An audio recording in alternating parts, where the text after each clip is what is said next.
Hello my lovelies, welcome to my little cottage by the sea, the place where I love to stitch and craft my way to a vintage inspired and sustainable lifestyle. Summer is in full swing here in Hastings, and the heady smell of these very pretty clove-scented stocks mingle with the sea salt air and put me in mind of seaside days of old. I love to find shells on the shingle beach and admire them whilst I sew, and the gulls wheel about outside my sewing room attic window, making the most terrible racket. I recently found this postcard of an Edwardian couple enjoying a romantic visit to Hastings, and aren't they just totally fabulous? I fell absolutely in love with them. And it got me thinking about Edwardian seaside fashion. Such is the way of things, just as I start to dream of an Edwardian style dress for summer, the very lovely Stitchmaiden pattern company got in touch and asked if I'd like to work with them. So in this sewing project, I'm going to be using the beautiful patterns Stitchmaiden very kindly gifted me in exchange for a little content, and sewing a not at all historically accurate version of an Edwardian sundress.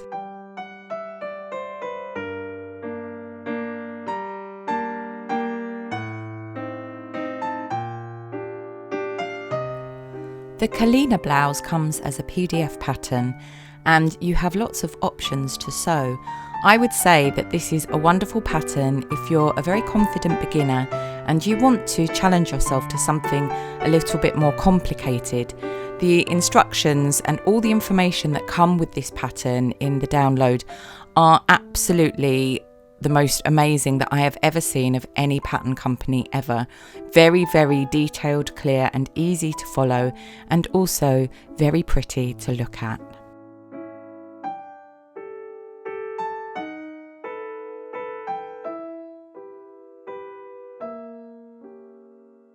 I've worked with authentic Edwardian dresses before, and they use the most wonderful fine muslins with very, very high thread counts. You simply can't seem to get that fabric anymore.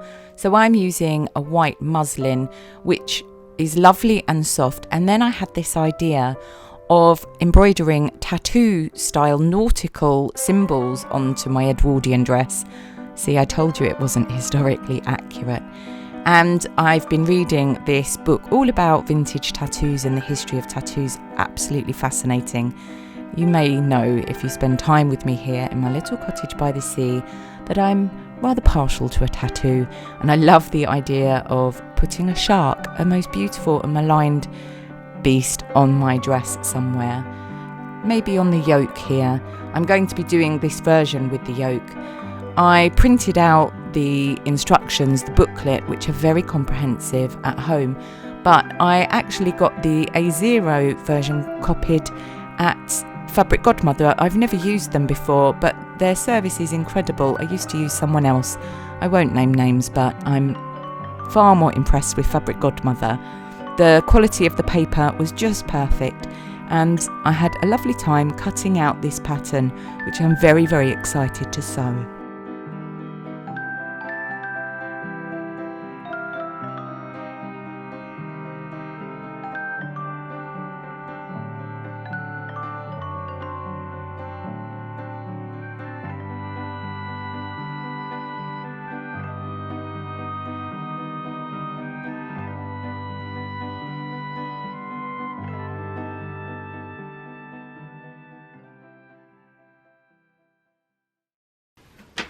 All the pieces for the Kalina blouse are now cut out, but what I've done is I've extended from the hem 50 centimetres, and I've made the same amendment on the back.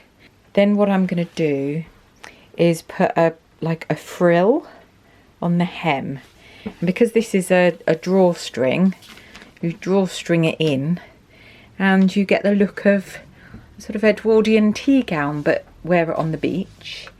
And I've cut out the yoke here, and this pattern has stitching lines and then your seam allowance line as well, so just be careful when you're cutting out. It's a brilliant idea, just you know, if you're not like using commercial patterns so much, which I don't, it could take you by surprise.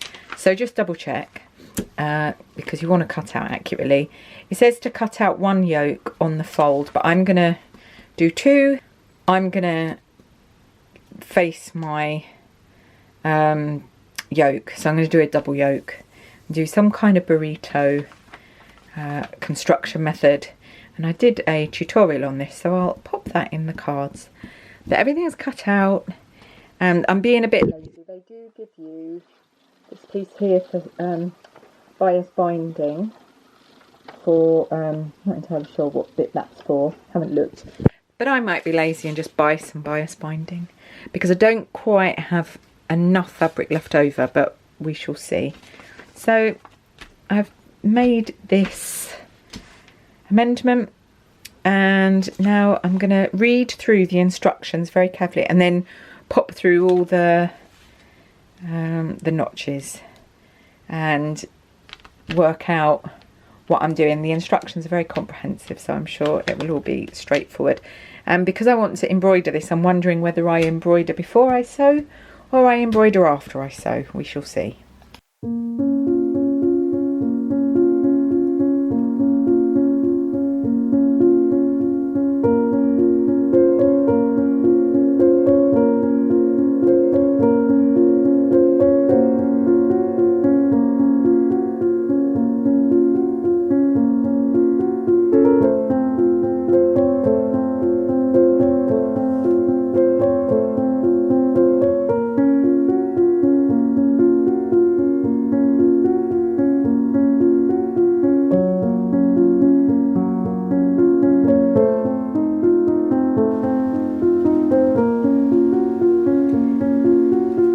Done the gathering and encased the gathered front between 2 yokes, so I'm deviating slightly from the pattern instructions, but what I would say are these instructions are impeccable. They are the best instructions I've ever seen in any pattern company ever, independent or otherwise, and they're just really beautifully done. But I've just done this because I don't like it when the this seam, a yoke seam, is showing, and so I'm gonna sew those together and press and then top stitch along here.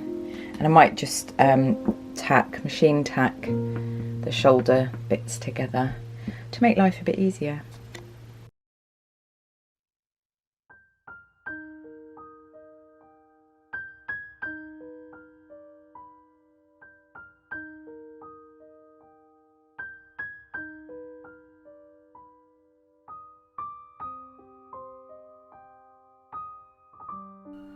I love it when you use a fabric that is just beautiful to work with and comes together like a dream, like this muslin does. I decided to finish all the inside seams with a French seam. I did do a little tutorial on this, which I will pop a card up for. Authentic dresses, Edwardian dresses that I've worked on in the past, don't seem to have much seam finishing inside. Things are left either plain, or if the fabric is a bit frayy, they tend to overcast these stitches. And all the stitch work on the Edwardian dresses that I've worked with, had the very good luck to work with, are sewn up with the tiniest little stitches. As a rule, I don't tend to travel back in time for my vintage inspired wardrobe much further than the mid-30s, but there is something about Edwardian fashion and those lawn dresses. I have been wanting to watch Picnic at Hanging Rock quite recently. I haven't seen it yet, but I love all the dresses in that, and those are all the floaty lawn Edwardian dresses. I hope my dress ends up looking just like that.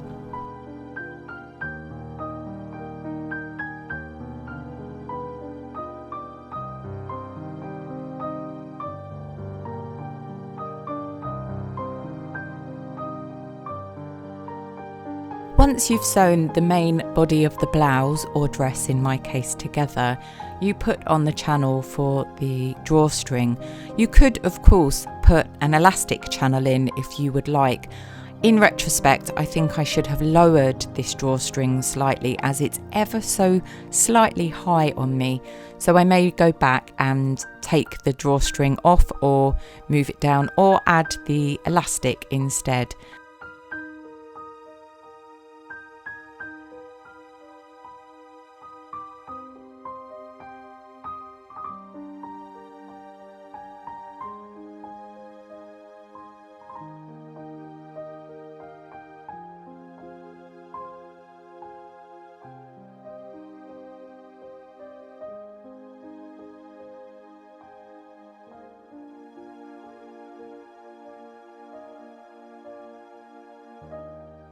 I finished the back neck opening with a very delicate turn and turn finish, which was very satisfying to do. And now it's time to move on to the sleeve, which are an unusual shape and sleeves that you have to put in the round. And I usually do my sleeves flat because it's a lot easier. These were very straightforward though, and I added the elastic for the cuff before I actually sewed the sleeve into a sleeve, if that makes sense. Not sure this is the most appropriate elastic, but it's the one that I had. I always, when I have pattern pieces that are a left and a right, lay them out and mirror them. The number of new sewists that I have in my classrooms who end up with 2 left legs or 2 left sleeves is really quite remarkable, but we all are prone to make these kinds of mistakes, and these little tips that I employ in my sewing make my sewing more of a pleasure than a pain.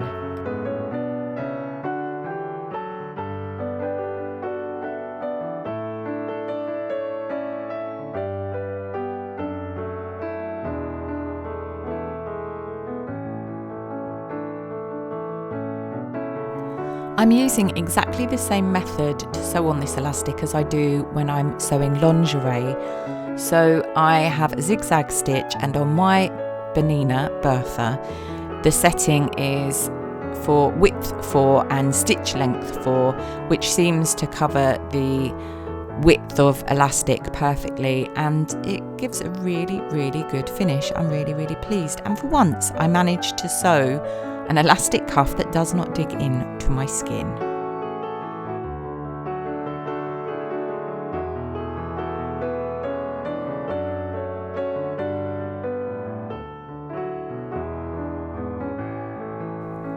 The last few things to sew, I'm going to sew the sleeves in the round with a French seam and then put them into the dress, and also sew on the collar, which is a very simple little stand collar with a tie, very pretty and very pleasing to the eye. I also spent a lovely evening embroidering this sweet little anchor onto the yoke of the dress. I love the Edwardian white on white embroidery. I think this looks really pretty. I didn't have the time to do the shark or a nautical star, which I'd love to do, but I imagine myself taking my embroidery kit down to the sea, and whilst I listen to the gulls and the sea lapping at the shore, I will embroider these little charms and motifs onto my Edwardian sundress.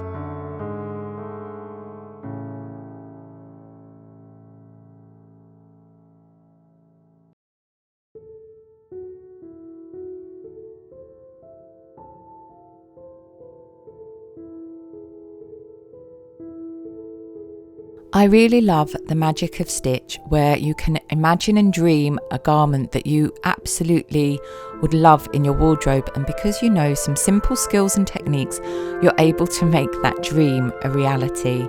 I was absolutely over the moon with my finished Kalina blouse that I hacked into a dress, and can't recommend Stitchmaiden enough. They really are very lovely people, as well as having really lovely patterns.